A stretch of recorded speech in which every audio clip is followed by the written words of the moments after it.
Assalamualaikum warahmatullahi wabarakatuh. Ini untuk penjelasan modul 4 ya, yaitu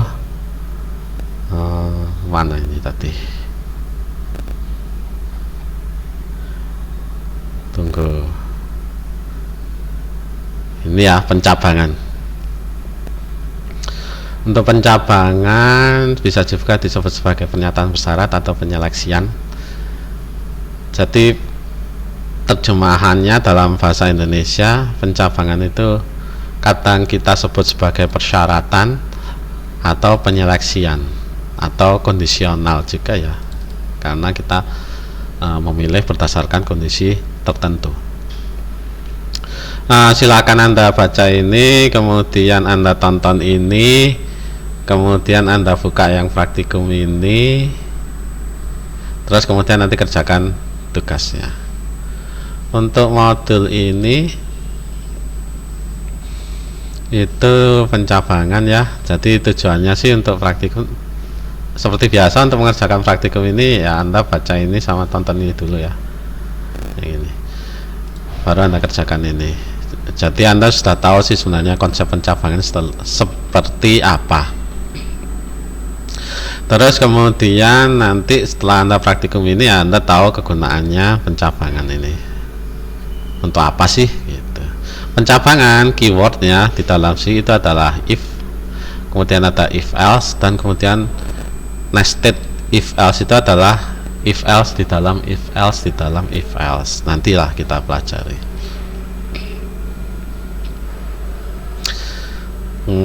Ini landasan teorinya ya. Contoh nih, misal langsung aja ya, Anda kan sudah tahu konsepnya nih setelah menonton ini ya. Langsung kita ke contohnya. Misalnya nih, Anda ingin membuat suatu sistem nih untuk mengontrol level permukaan zat cair di tangki, misalnya di tandon ya, atau tangki bensin misalnya. Itu kan kita nggak kelihatan nih, nggak bisa, misalnya tandon di atas rumah atau tangki bensin di bawah tanah kalau untuk pom bensinnya, atau di dalam mobil, di dalam motor Anda, di dalam tangki yang nggak kelihatan. Nah, di situ kita perlu membuat suatu sistem untuk melihat kondisi di dalam tangki itu, apakah dia penuh, setengah penuh, atau kosong ya.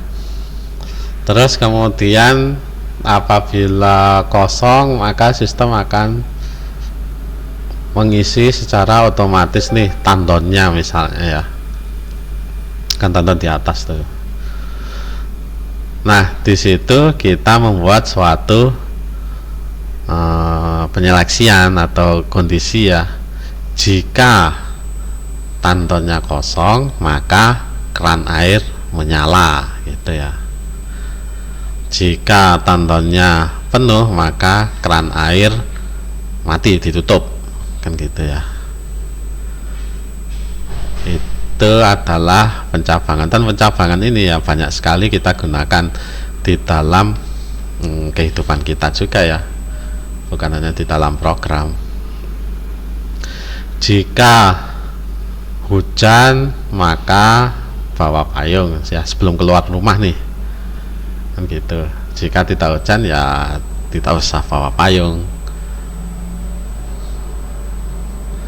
Jadi kira-kira seperti itu ya. Banyak sekali penggunaan persyaratan ini di dalam kehidupan kita. Oke. Terus contoh kasus 2, pengaturan lampu lalu lintas ya. Ini bagi kita ya, pengemudi ya sebenarnya. Contohnya misalnya, jika lampu merah maka berhenti, jika lampu hijau maka jalan, jika lampu kuning ya pelan-pelan ya, siap-siap untuk berhenti. Terus ini adalah keywordnya untuk persyaratan, untuk kondisional. atau penyeleksian. Bukan keyword ya,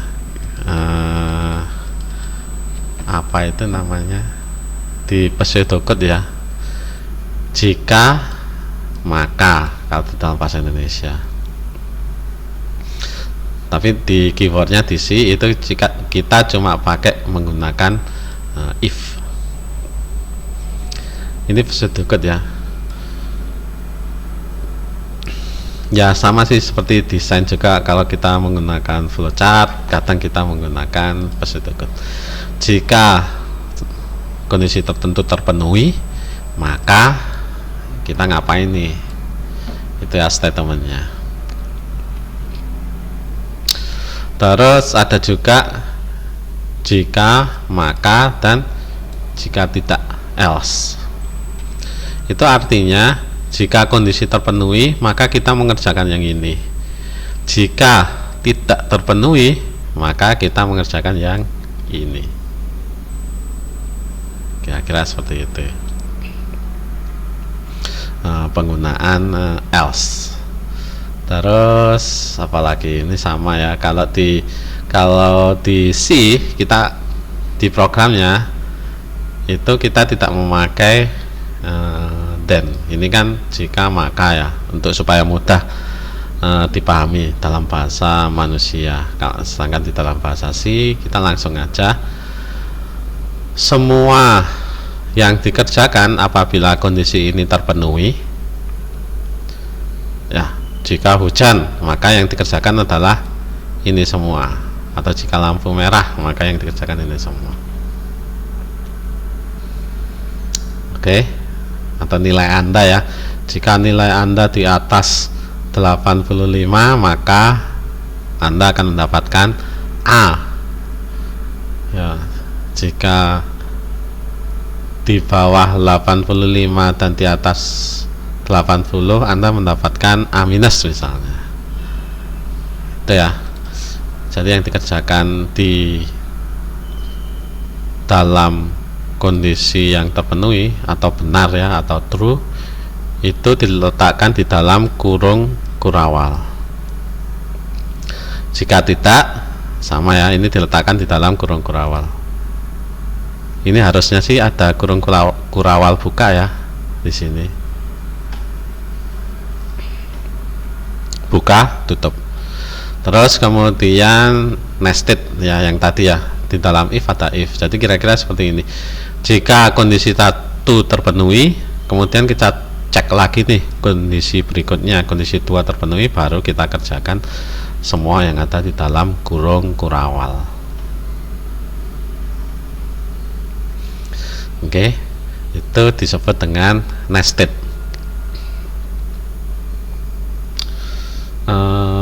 Apa ya di kehidupan Anda ya kira-kira ya, yang nested persyaratan ya, sebenarnya sih bisa dicari ya. Jika hujan dan jika Anda membawa motor, maka Anda menggunakan jas hujan misalnya, tidak jadi menggunakan payung. Jika hari hujan dan Anda berjalan kaki, maka Anda menggunakan payung. Jadi kira-kira seperti itu ya, ada pilihan di dalam pilihan. Pilihan pertama adalah jika hujan. Pilihan kedua itu tergantung Anda membawa motor atau Anda berjalan kaki. Jika Anda membawa motor maka Anda memakai jas hujan. Jika Anda berjalan kaki maka Anda memakai payung. Kira-kira seperti itu ya, ada 2 kondisi ini.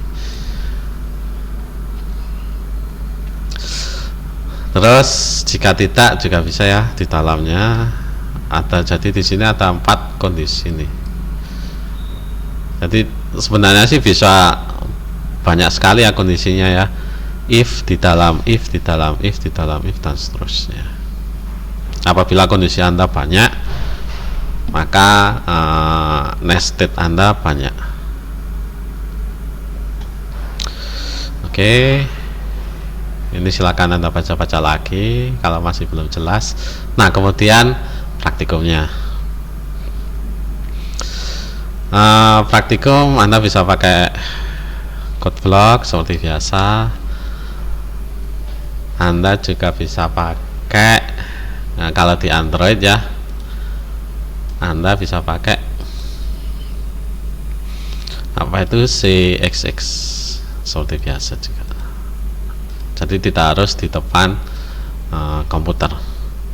Oke. Ya, di Android Anda atau di iPhone Anda juga bisa menginstal Moodle ya, untuk memudahkan Anda dalam mempelajari materi di learning. Ya, nggak harus di depan komputer. Jadi kalau Anda install Moodle, kemudian Anda login di sini menggunakan server learning juga ya, Anda bisa baca-baca di sini. Ya, nanti materi praktikum Anda ada di materi kuliah Anda ya, semuanya akan muncul di sini. Kemudian silakan Anda pilih. Misalnya Anda ingin belajar dasar pemrograman nih. Ya, di minggu ini kita belajar tentang pencabangan. Ya, silakan Anda baca-baca. Oke. Minggu depan itu masih pencabangan lagi. Ya, ini minggu depan. Jadi Anda tinggal klik-klik panah di sini. Ya. Kemudian nanti ya Anda kalau mau absen sih kayaknya nanti Anda akan diarahkan ke webnya. Nanti silahkan Anda coba-coba aja sih, Anda klik-klik aja. Ya, supaya mudah kalau di jalan atau di luar Anda ingin belajar, misalnya untuk menunggu waktu luang, Anda bisa pakai aplikasi di Android atau di iPhone. Oke. Terus kemudian tadi ini ya, kita pakai CXX nih misalnya. Ya, kalau di penjelasan sebelumnya kita pakai code blocks ya, sebenarnya Anda bisa juga tetap pakai code blocks ya. Nih, silakan Anda ganti sesuai dengan praktikum Anda di sini. Ya, misalnya saya mau praktikumnya pakai Android. Ini tujuannya adalah apa itu? Saya tulis di sini ya. Judul programnya mencari atau menentukan suatu bilangan itu apakah bilangan positif atau bilangan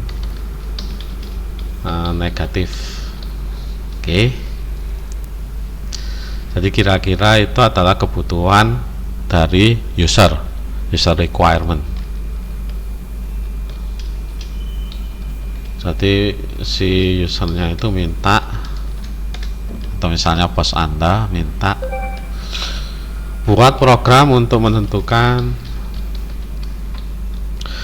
suatu bilangan positif atau negatif. Ya, kalau dari analisis Anda, kira-kira inputnya apa nih, outputnya apa, terus kemudian apa sih yang harus kita lakukan supaya kita bisa tahu suatu bilangan itu positif atau negatif. Ya, Anda nanti cari-cari di buku nih, apa sih syarat bilangan negatif, apa sih syarat bilangan positif. Jadi di sini kita punya input adalah suatu bilangan ya. Terus ini juga harus kita batasi juga nih, dia bilangannya berkoma atau bilangan bulat nih, itu ya. Anda tanyakan ke user, oh ternyata kebutuhannya cuma bilangan bulat nih, jadi Anda nggak perlu repot-repot pakai bilangan berkoma, suatu bilangan bulat misalnya ya. Tapi tergantung dari user Anda yang mau pakai program Anda, dia maunya bilangan apa, itu harus Anda wawancara. Output di sini apa nih? ya suatu pernyataan ya. Jadi di sini bilangan positif atau bilangan negatif. Jadi cuma pernyataan aja nih, tanda tanya juga ke user, setuju nggak nih kira-kira kalau outputnya seperti ini. Ya kalau dia mintanya untuk menentukan bilangan positif atau negatif, ya udah sih, kira-kira outputnya seperti itu. Kemudian Anda analisis nih, bilangan bulat itu bilangan negatif itu yang seperti apa sih? Anda cari-cari ya di buku matematika. Oh, bilangan negatif itu apabila dia lebih kecil dari 0 nih. Ya, ini analisis Anda nih. Bilangan negatif itu adalah bilangan yang nilainya lebih kecil dari 0 misalnya. Bilangan positif, Anda lihat definisinya di buku matematika misalnya, itu adalah bilangan yang nilainya lebih besar dari 0 misalnya. Kalau 0 sendiri itu masuk positif atau negatif nih? Kalau di definisi di buku matematika, 0 itu adalah 0, tidak ikut positif, tidak ikut negatif. Ya, tapi lagi-lagi balik ke kebutuhan user requirement di sini ya. Dia ingin 0 dimasukkan positif atau negatif atau tetap berdiri sendiri sebagai 0. Misalnya, namun misalnya user minta atau apa ya, meminta ya, apabila bilangannya adalah 0 maka dimasukkan ke dalam kategori bilangan positif. Misalnya nih ya, misalnya jangan Anda anggap 0 itu sebagai bilangan positif. Ini 0 itu adalah 0 kalau definisi sebenarnya ya di buku matematika. Oke, setelah Anda analisis, langkah berikutnya adalah desain ya. Desain artinya Anda membuat flowchartnya atau pseudocode kira-kira seperti ya, atau flowchart. Seperti biasa, Anda flowchart pakai apa ini ya. Ya, Anda boleh flowchartnya pakai yang lain ya, sebenarnya nggak harus pakai ini ya. Anda mau pakai Microsoft Word juga bisa, PowerPoint bisa, atau aplikasi khusus untuk membuat chart juga bisa, seperti Visio misalnya, itu juga bisa, terserah ya. Atau yang online ini juga banyak macam-macam, silakan cari di Google. Anda juga bisa pakai apa itu, aplikasi di Google Play, atau sama ya, pakai diagram net yang ada di browser Anda, pakai Firefox misalnya atau pakai Chrome ya, di event Anda.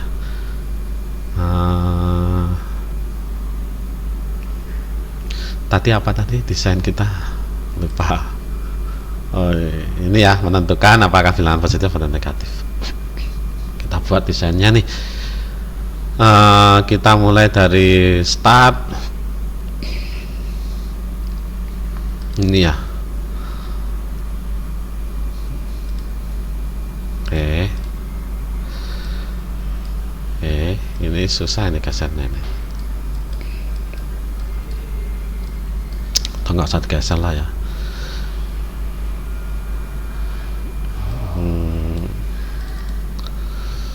Mulai ya.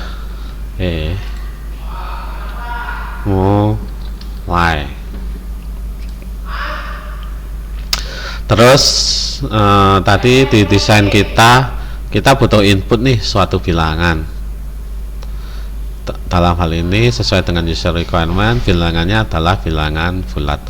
Input masih ingat kita menggunakan jajaran genjang ya. Input dalam hal ini adalah suatu bilangan apa? Bilangan gitu aja ya. Oke. Terus kemudian setelah itu kita tentukan ya, ini ya. Bilangan negatif itu adalah bilangan yang nilainya lebih kecil dari 0. Berarti kita butuh suatu penyeleksian atau kondisional atau persyaratan ya. Apabila lebih kecil dari 0 maka masih ingat ya yang di sini tadi ya. Apabila lebih kecil 0 maka kira-kira seperti itu. Nah, untuk penyeleksian di flowchart itu kita menggunakan simbol belah ketupat. Oke. Input output jajaran genjang, mulai akhir itu adalah atau mulai selesai ya, itu adalah kapsul seperti ini. Kemudian kita ada yang baru lagi, penyeleksian itu adalah jajaran genjang.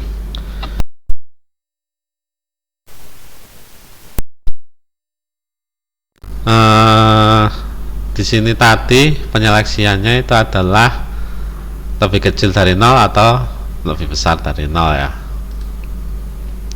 Sedangkan 0 sendiri itu dalam contoh di sini ya, bukan kenyataan sebenarnya, itu kita masukkan di dalam kategori bilangan positif. Oke. Jadi sebenarnya di sini terserah sih, Anda mau lebih kecil atau lebih besar. Misalnya kita ikut ini ya.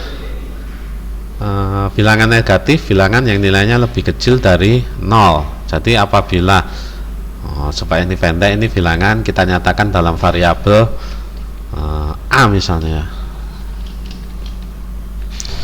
Oke, jadi di sini apabila A lebih kecil dari 0 ya. Jadi di sini untuk jajaran genjang atau penyeleksian biasanya kita menggunakan tanda tanya. Jadi di sini kita menanyakan nih, apakah A lebih kecil dari 0? Ya, jadi tanda tanya. Apakah A lebih kecil dari 0? Jika iya, maka A adalah apa? Bilangan negatif ya. Oke, langsung kita nyatakan di outputnya A, atau langsung aja ya, bilangan negatif. A adalah negatif, atau langsung seperti ini jika boleh ya. Di bawahnya biar cukup, kira-kira seperti itu. Oh ya, ini saya kasih panah ya. Oke. Berarti apabila A lebih kecil 0, kita ke sini nih. Ini karena ini sebuah pertanyaan, apakah, maka jawabannya adalah ya atau tidak gitu ya. Apakah A lebih kecil 0? Ya, berarti kerjakan ini. Oke. Berarti di sini itu nanti kita taruh jawaban nih ya. Jika ya, maka kerjakan yang ini. Kira-kira seperti itu ya. Terus jika tidak, kita pakai panah yang kemana nih? Oke, karena ini persyaratan. Untuk jika tidak itu kita menggunakan cabang ya, makanya kita sebut sebagai pencabangan juga, ke kanan atau ke kiri terserah ya. Misalnya nih cabang saya ke kanan ya, berarti jika tidak artinya A lebih besar dari 0 ya, lebih besar sama dengan ya, lebih besar sama dengan 0. Karena di sini misalnya 0 kita masukkan ke dalam kategori bilangan positif misalnya ya. sama berarti jika tidak maka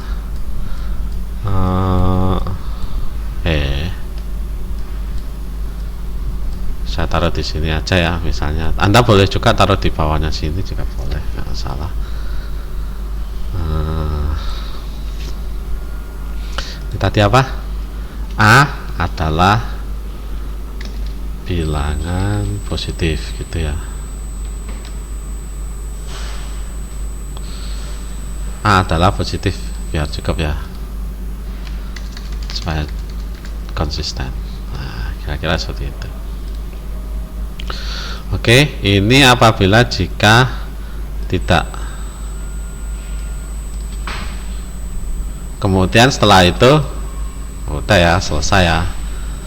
Berarti di sini kita buat sebuah kapsul lagi di bawah sini.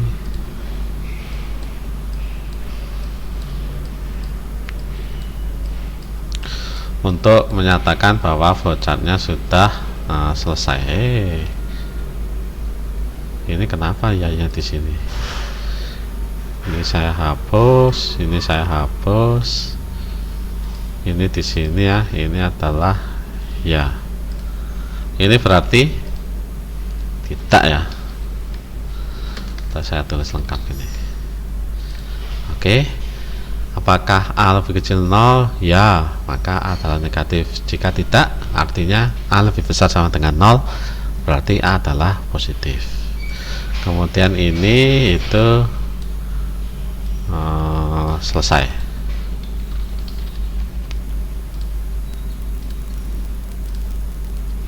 Ini juga sama ya. Panahnya kemana ini?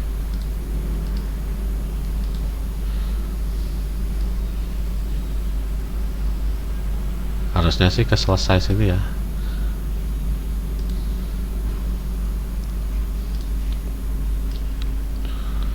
Nggak usah dibelokin ya.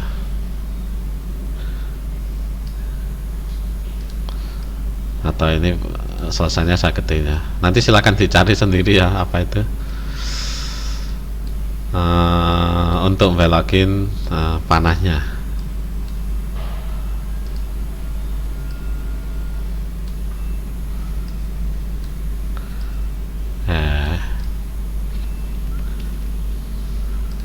Ini berarti ke selesai. Oke, ya kira-kira seperti ini. Nah, nanti dibikin yang rapi ya. Ini kesini. Oke, Anda punya flowchartnya, silakan Anda save untuk ke SVG, kemudian nanti silakan dipastekan di di laporannya untuk tugasnya. Ya, Anda masukkan ke sini. Terus kemudian setelah Anda punya flowchart, kemudian kita buat programnya tentu saja.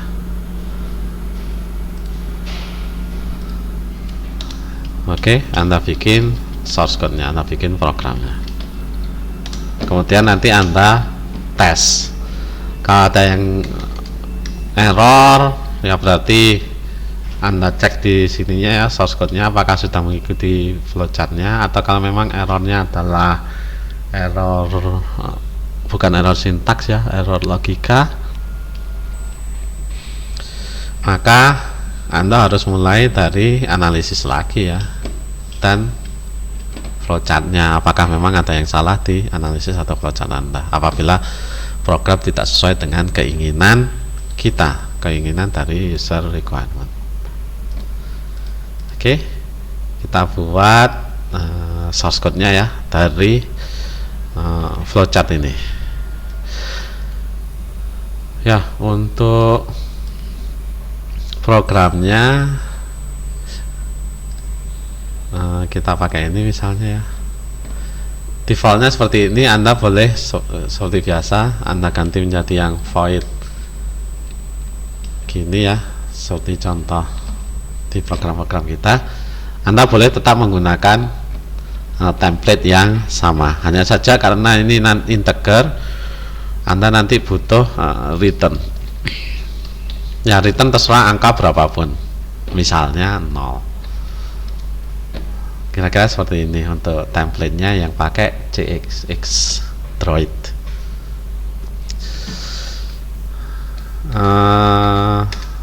Kita mulai dari awal ya. Anda butuh input nih suatu bilangan bulat. Dalam hal ini di flowchart kita nyatakan dalam A ya, dan dia bilangan bulat, berarti kita pakai tipe data integer. Kira-kira seperti itu ya. Ini adalah deklarasi variabel. Terus kemudian A ini nilainya diisi oleh inputan dari user nih, input. Berarti kalau input kita pakai ini ya, scanf. Setiap statement diakhiri dengan titik koma. Apa ini tadi? Bilangan bulat. Bilangan bulat berarti string kontrolnya adalah persen ya, persen D. Kemudian Anda masukkan ke variabel apa nih? Kita masukkan ke variabel A ya tadi ya. Jadi kira-kira seperti itu. Kemudian untuk memberitahu supaya interaktif ya, untuk memberitahu user agar memasukkan bilangannya, ya kita kasihkan informasi nih.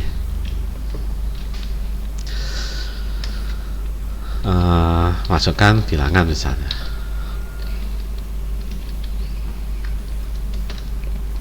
Ya kira-kira seperti itu. Kita kasih keterangan ya, input bilangan. Kemudian di sini baru kita tentukan nih, menentukan apakah bilangan negatif atau positif.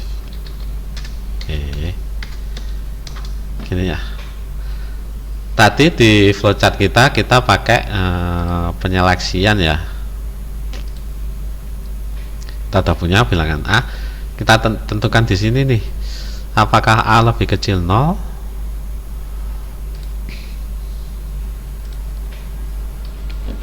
ya. Penyeleksian sesuai di modul ini tadi kita menggunakan if.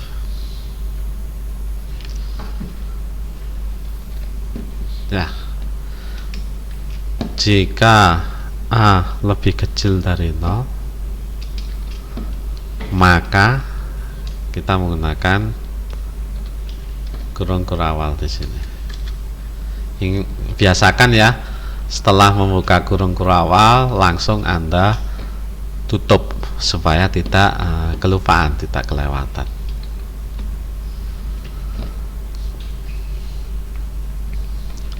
Maka A adalah atau bilangannya adalah negatif.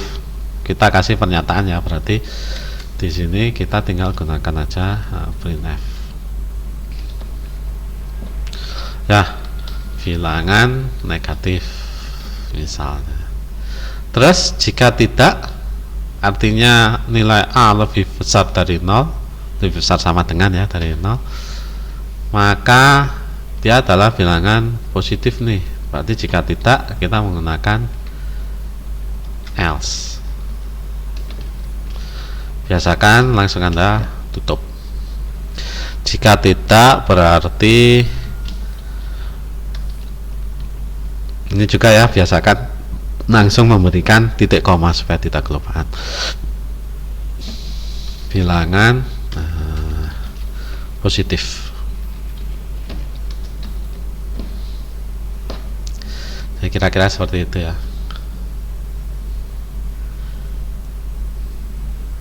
Kemudian kita coba apa sih yang terjadi kalau misalnya kita memasukkan angka 5 nih. Apakah 5 lebih kecil 0 ya atau tidak? Tidak ya. Berarti 5 itu adalah positif. Kira-kira benar ya. Kalau saya masukkan -5 itu apakah lebih kecil dari 0? iya nih benar nih, oh berarti minus 5 adalah negatif. Saya kira-kira seperti itu ya. Kalau 0 nih, apakah 0 lebih kecil 0? Tidak ya, 0 itu sama dengan 0. Karena tidak, maka kita masukkan di sini nih, 0 adalah positif. Ini contoh ya, lagi-lagi, karena 0 itu ya bukan bilangan positif, bukan bilangan negatif kalau definisi sebenarnya. Tapi karena user requirement-nya tadi dia minta, ya ini ya tergantung user ya, dia minta kalau 0 dimasukkan positif, ya udah berarti ini sudah benar sesuai dengan keinginan user, keinginan pengguna aplikasi Anda atau bos Anda.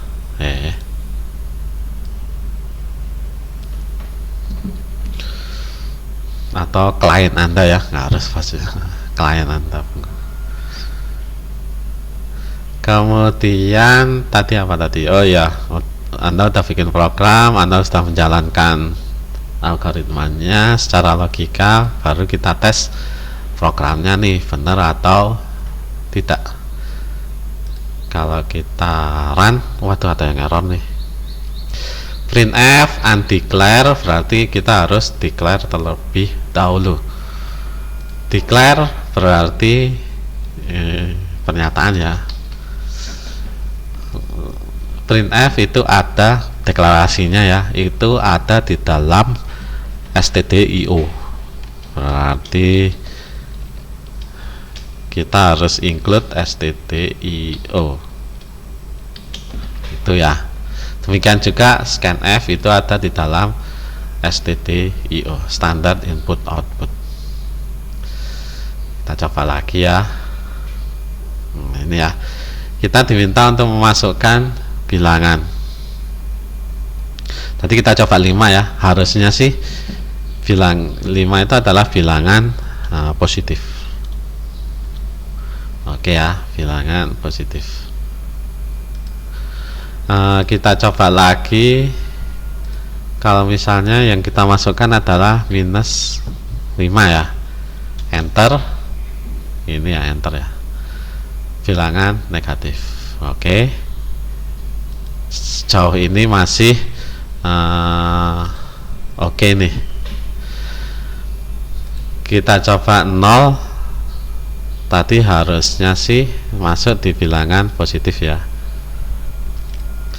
Oke, berarti sejauh ini setelah kita tes itu masih lancar. Mau berapa lagi nih? 54 misalnya, harusnya sih positif ya. Oke ya, Anda tes, tergantung seberapa banyak Anda. Kalau udah yakin, setelah kita tes kita yakin, oh dah berarti programnya benar, kita bisa deliver ke klien. Ya, kira seperti itu.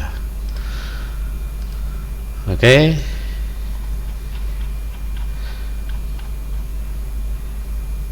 Ini ya. Kemudian silakan Anda coba lagi di sini. Oh iya, ini ganjil genap. Ini nanti kalau misalnya ada pertanyaan, silakan tanyakan di sini ya, di forum atau tanyakan di grup Telegram. Kemudian program 2, ada sampai program 3 karakter. Ini semuanya Anda coba aja ya. Nanti kalau ada yang nggak bisa, silakan tanyakan di grup atau di forum. Kemudian ada yang spesial di sini, menentukan bilangan genap atau bilangan ganjil. Anda lihat di sini, kita memanfaatkan operasi atau operator persen div.